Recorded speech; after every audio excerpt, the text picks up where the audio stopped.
വീട്ടിൽ നിന്ന് ഇറങ്ങിക്കൊടുക്കണമെന്ന് കരുതി എല്ലാവരും പേടിച്ചിരിക്കുകയാണോ? അല്ല മോളെ, കളക്ടറല്ലേ എതിർഭാഗത്ത്? രാധമേ, ഒരു ജനാധിപത്യ രാജ്യത്ത് ജനങ്ങളാണ് മഹാരാജാക്കന്മാർ. കളക്ടറും കൂട്ടരും നമ്മളെ നേരിടുന്നത് അധികാരം കൊണ്ടാണ്. നമ്മൾ അതിനെ പ്രതികരിക്കുന്നത് നീതിയും ന്യായവും കൊണ്ടാ.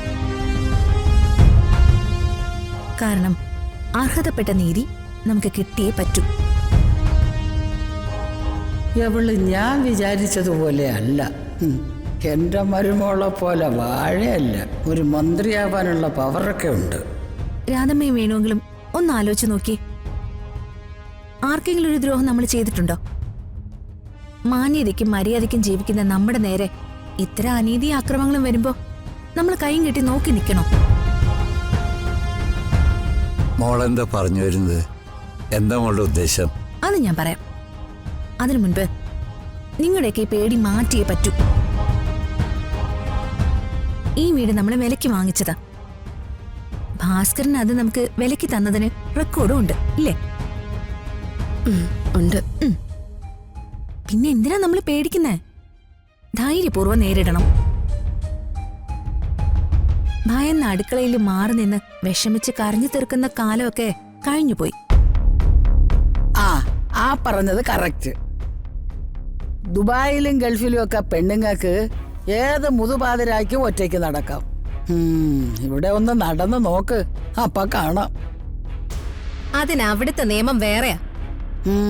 അവിടെ മര്യാദയായിട്ട് കാണിക്കുന്നവരെ കണ്ണടച്ച് തുറക്കുന്നതിന് മുമ്പേ തട്ടിക്കളയും. ഇവിടെ കുറെ വളഞ്ഞ വക്കീലന്മാര് പല ഉഡായിപ്പുകളും പറഞ്ഞ് രക്ഷപ്പെടുത്തും. കാശ് മാത്രം മതി. അതുകൊണ്ട് വാ തുറന്ന് സംസാരിക്കേണ്ടടുത്ത് സംസാരിക്കണം. അവകാശങ്ങൾ പിടിച്ചു വാങ്ങേണ്ടടുത്ത് അത് പിടിച്ചു വാങ്ങണം. ഈ നീതി ഒരുത്തന്റെയും ഔദാര്യമല്ല, നമ്മുടെ അവകാശമാണ്. നീതി അംഗീകരിച്ചു തരാൻ അധികാരികൾക്ക് മടിയാണെങ്കിൽ നമ്മളത് പിടിച്ചു വാങ്ങും. എങ്ങനെയാ മോളെ?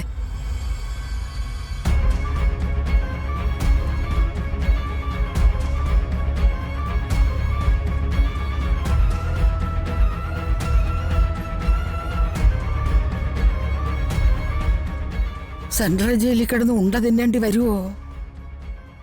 കുബൂസ് നിന്ന് ശീലിച്ചും പോയി. എന്തായാലും ഞാനും കൂടെ നിൽക്കാം.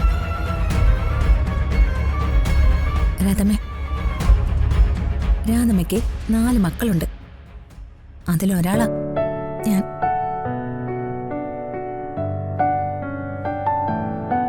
നീതി കിട്ടുന്നത് വരെ നമ്മൾ പോരാടും. ഒരു കാര്യത്തിന് മോള് പുറപ്പെട്ട വിജയം മോളുടെ കൂടെ ആയിരിക്കും. അതിലൊരു സംശയവും വേണ്ട.